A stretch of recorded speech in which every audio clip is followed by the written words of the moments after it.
Hi guys, welcome back to Afropop E. And there's an interesting interview that Tyla recently had with the Breakfast Club, and I just wanted to talk about that interview. So I'm going to attach it here, and you will hear what she had to say, and then we're just going to get into it and discuss the School interview. me on these debates that they be having about your identity as a South African colored person. What does that even mean?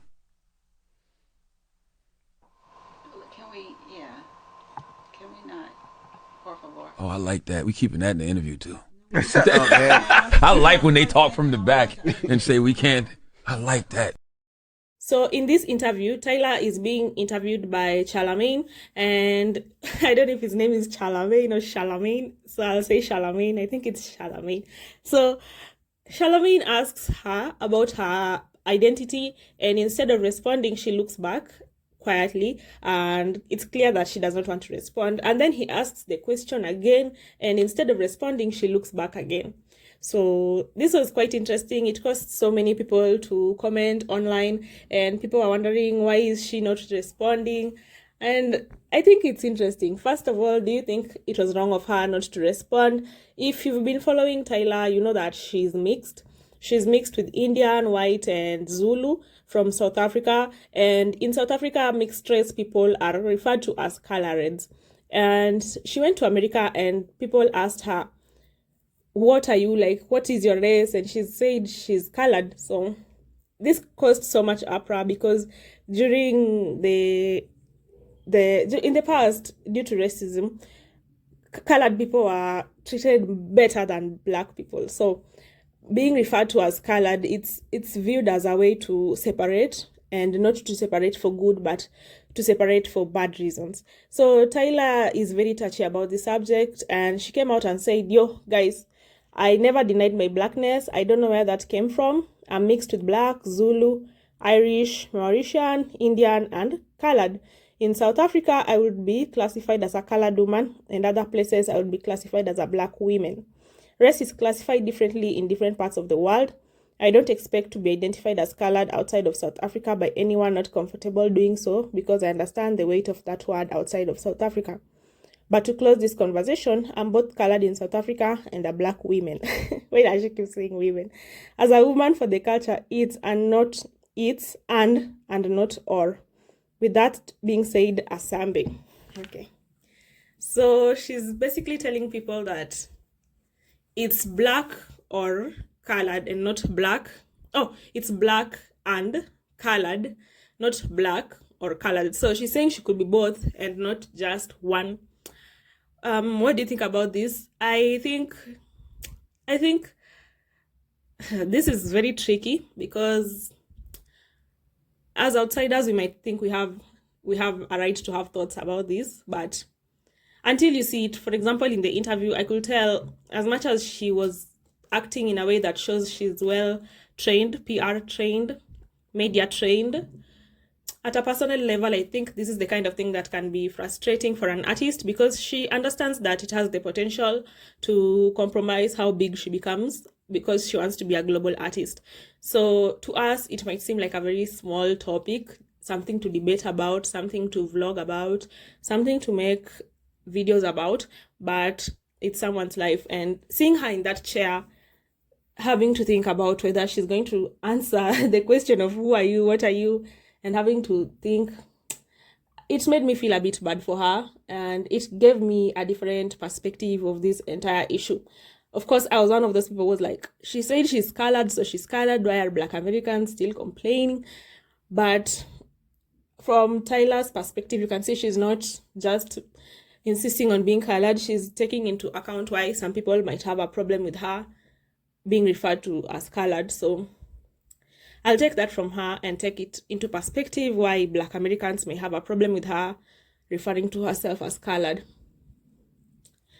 Overall, I'd say I feel like the whole race thing, I feel like if it were up to me, everyone will just go to who they are, go back to who you used to be before the whole race construct came to be. Of course, we were all born into this. We were all the generations existing now were born into this already existing, but it's such a burden to carry, and whoever came up with it did not have our interests at heart, I'm talking about all people of color, regardless of race and continent and tribe and ethnicity.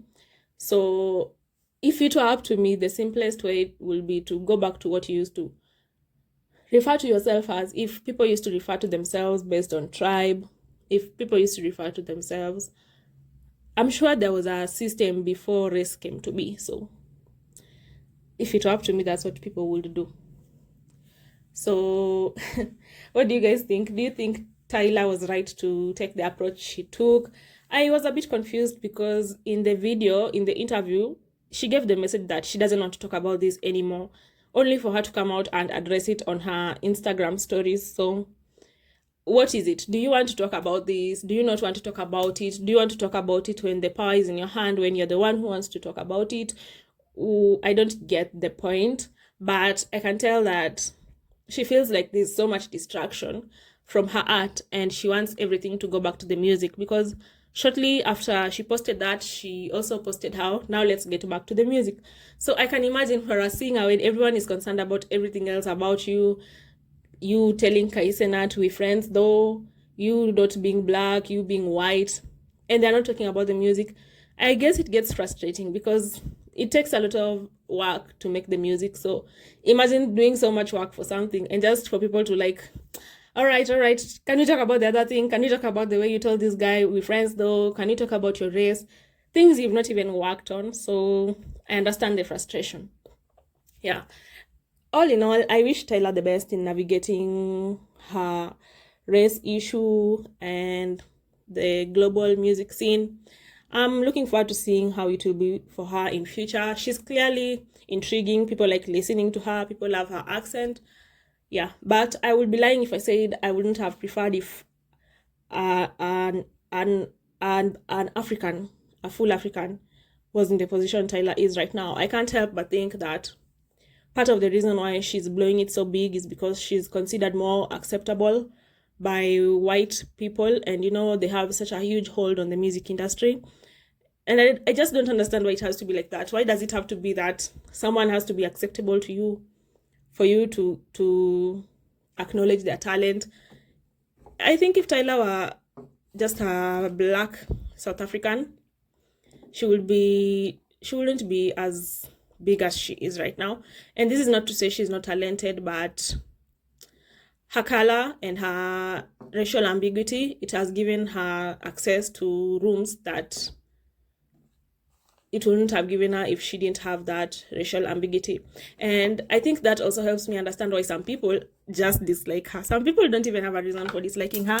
They just see Tyla as one of those women who get to get some things in this life, not because they're talented, but because they're racially ambiguous. I mean, Tyla just DM'd Rema when Rema was already big and told Rema she likes his music, and Rema was already hand in hand walking around with her. And Tyla did a collab with Ira when Ira was already bigger than Tyla, and the next minute Tyla is the biggest thing in the world, getting a Grammy and attending different types of events that Ira cannot even get access to. So it's clear to see that Tyla is occupying a space that, well, she might deserve because she's really talented. I'm not going to lie about that.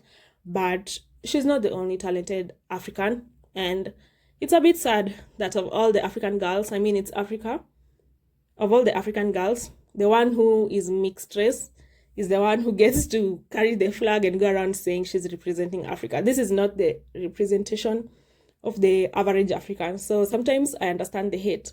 And I say all this to say that as much as Tyla might get frustrated with the questions about her mixed race, I think she also has to understand and accept that this is something that comes with so many benefits. In fact, I'd say they balance out I think the benefits outweigh the frustration. She just has to deal with people being like, oh, what race are you? What race are you? But the door her ambiguity has opened for her is really big. Yeah, so those are my thoughts. What do you think about this? Please comment down below, and bye. Please hit a like and subscribe.